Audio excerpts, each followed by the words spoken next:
Mary Nee Moloney, my grandmother, was the last of my grandparents to die, which I never met.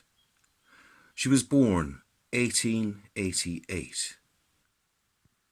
The story goes to around the time just before the famine. My ancestors hit the road and left the area where I now live, East Clare, and moved to Croom in County Limerick. Back then, if a family went on a wagon train and took an easy-paced journey, who would know if they were travellers or not?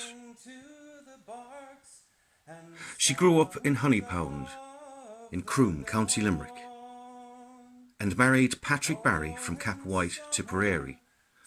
He was a gardener of an estate in Caharas, and she gave birth to 8 children, 4 of which died in infancy.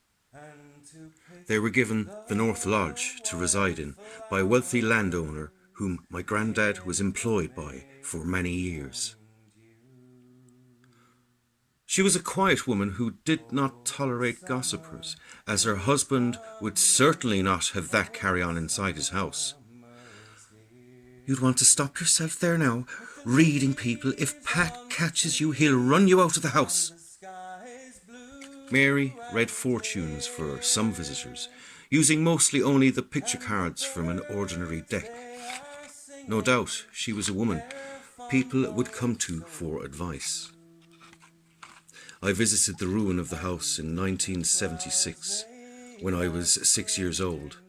That's when I was told where the fairies lived, by the tree and the stones in the back garden. The house I was reared in, 'tis but a stone on a stone. There was as much of this cottage left in 1995, when I revisited with my parents. The Croom bypass was starting its construction process. The contract at North Lodge eventually ended, and my family moved to Knocklong for 18 months, where there was a similar job opportunity for my granddad. After that, he was leading into retirement, and so came to Ballinanty in Limerick City to retire.